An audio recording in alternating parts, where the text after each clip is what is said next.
I am leaving social media. Okay, maybe not leaving, but I am taking a very, very much needed digital detox. And I'm going to tell you why. I've officially hit my social media wall. I don't know what it is, but recently I just came to this realization that I spend way too much time tweeting, on Instagram, posting things to like reels and all of these different places, threads. I mean, the list goes on and on, and I'm just exhausted. So I took a step back and I thought to myself, what here is really serving me? I don't know how any of you out there feel, but social media is exhausting. The actual process of putting out content, dealing with the replies and the likes and the retweets and the trolls. I'm going to get into that in a minute. But I just hit this wall where I just don't want to do it anymore, or at least not in the way that I feel I've been doing it. And I think a lot of us have felt pressured to do it. So basically, what happened was for a long time, I've just been kind of feeling a bit disillusioned from social media. I don't know if it's because, once Elon took over Twitter and just this influx of fake news and troll accounts, it's really just turned Twitter, especially, into a very, very toxic place.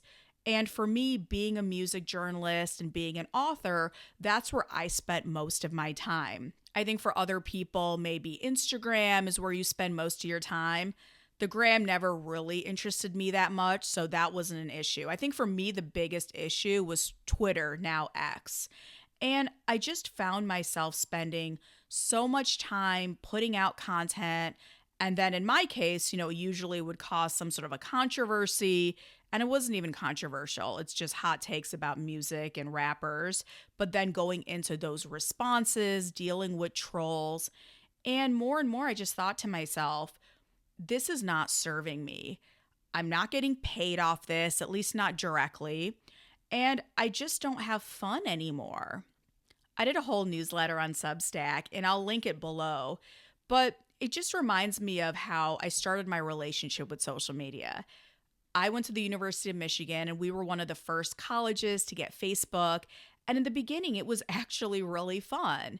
We were only connected to people we knew in real life. So our friends were our real life friends. We would just post unfiltered photos, just fun little song lyrics. I mean, around that time, it was like Outkast, John Mayer, Kanye. So a lot of like emo stuff. And overall, it was just a fun way to connect with our friends who we saw in real life. It wasn't a substitute for in-person connections. Then later, as I rose through my career as a music journalist, I will be honest, Twitter especially did really serve me well. I've gotten opportunities from Twitter. I've gotten to be on television or on the radio because some producer saw like a tweet that I did. And those have been really cool opportunities. Of course, being able to share my work, hey, I wrote this article, or check out my book. When Killa came out, sharing it on social media just made a lot of sense. And that is where a lot of my readers and fans come from. So to me, those are the positive aspects of social media. But I've just been feeling lately that the negative has been outweighing the positive. For those small moments of happiness and joy and connection, it's just too much. There's so much chaos, so much noise. Like, let's be honest, how many of us are having real dialogues on social media? It's usually we're in this echo chamber of people who think like us, or we put something out there and there's just this army of trolls and bots and people looking to get their 15 seconds of fame, just kind of going and needling people for no reason. And it just becomes not just exhausting, but it's a very toxic environment.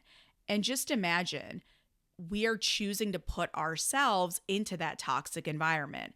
Every time you pick up your phone or open the app, you're essentially letting the world into your personal space, into your private space.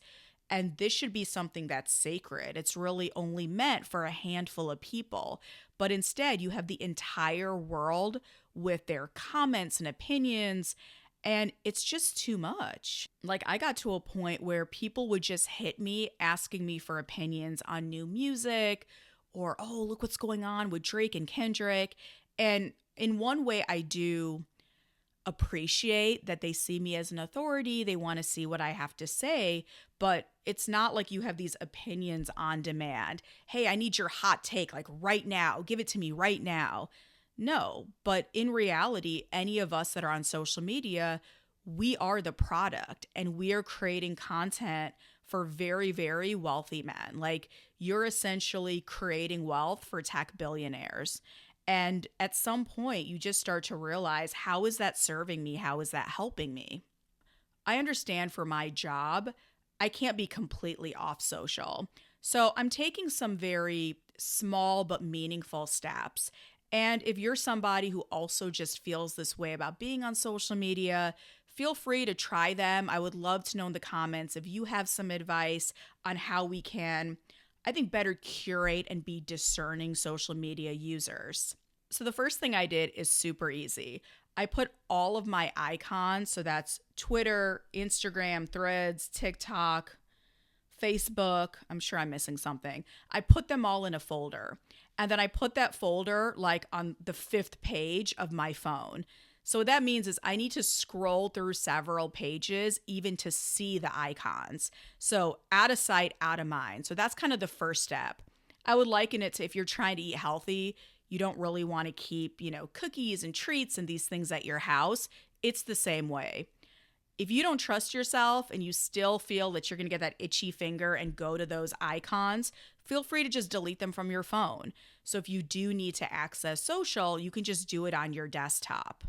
I will say all of these apps are meant to be used on your phone. Try to use social media on your computer. It's not that fun. And you can't really mindlessly scroll because it's not just meant, like the user interface isn't meant for desktop. So that's another strategy. Go use it on your desktop and you will see how not fun it really is. The next step is replacing the ritual.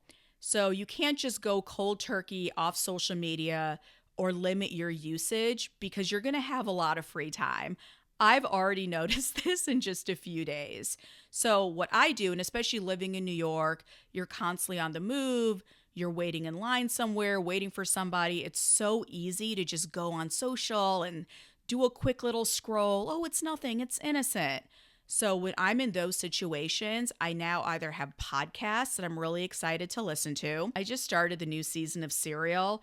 It's about the whale from Free Willy, which I know sounds totally random, but I'm already hooked. So having something like that just there, ready to go. I also have audiobooks fired up, so I use Audible for that. And it can be just like, fiction that I'm reading for my book club. It can be just nonfiction, stuff that's in sort of like the self-improvement space, thought leadership, a biography. So having those things ready when at some point you're going to get bored, you're going to have that idle time, why not fill it with things that actually fulfill you and help you get to whatever that next level is? The other step is investing in in-person relationships. It's so easy for us to see social media and think that you're connected to thousands and thousands of people around the world. And even with your friends, I mean, how many of us have done this? You scroll through either Twitter or Instagram, even LinkedIn. Oh, I see what my friends are up to because I saw they posted this picture. I saw they have this new job on LinkedIn. That's very different from connecting in person. It's very different to say, hey, congratulations on this milestone, or let me take you out to coffee or to dinner, versus just liking an update.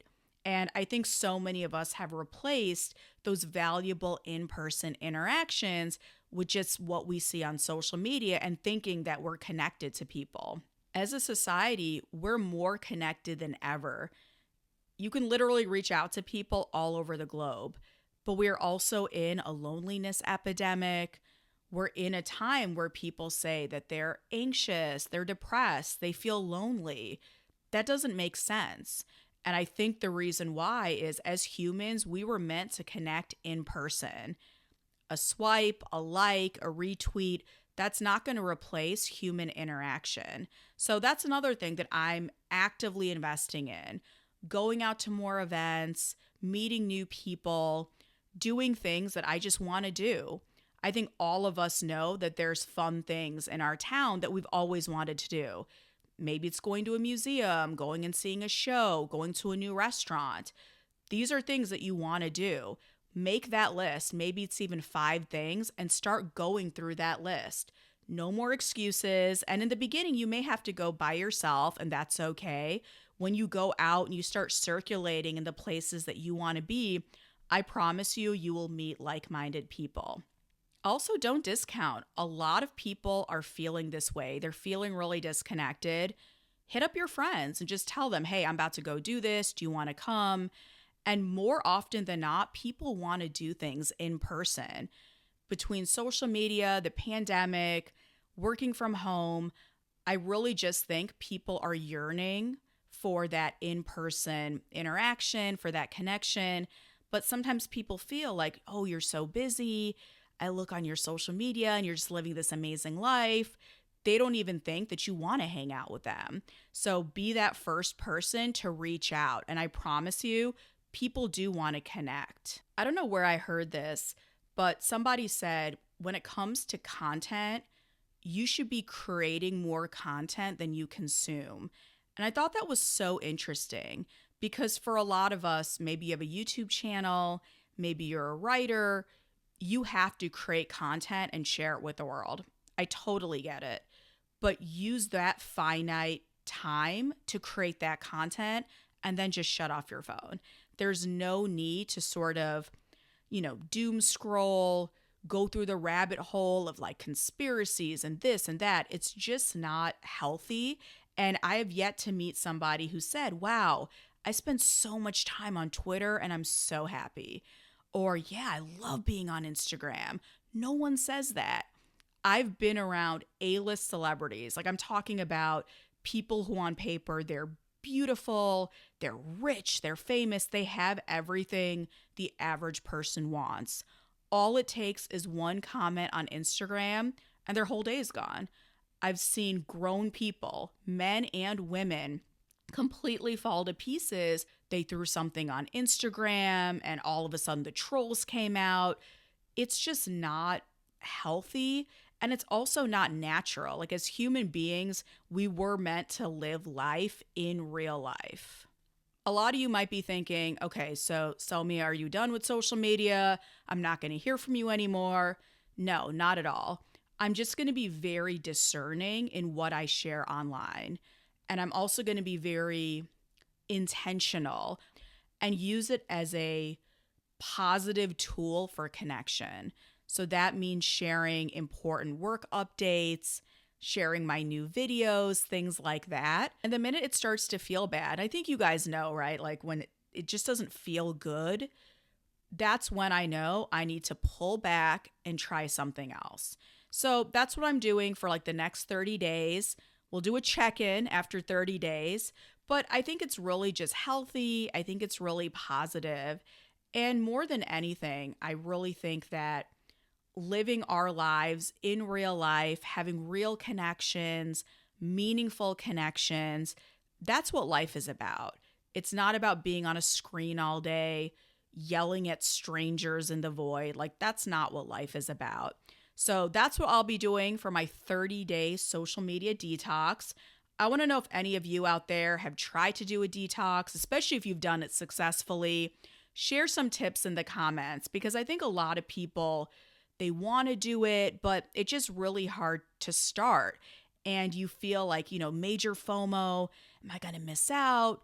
Am I going to, somehow not be in the know? In reality, like the people who have your bat phone are the ones who care about you. And those are really the only people you should be concerned about.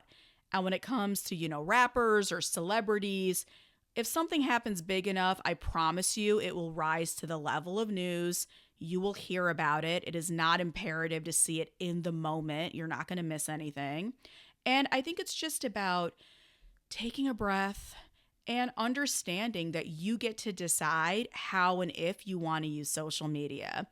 So many of us feel pressured either just by like society or by the industries that we're in.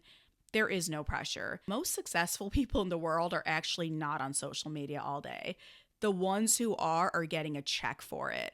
And the rest of us are just populating content for free. And I don't know about you, but I'm over it. So let me know in the comments if you are planning on doing a digital detox with me. That would be amazing. And we will check in 30 days.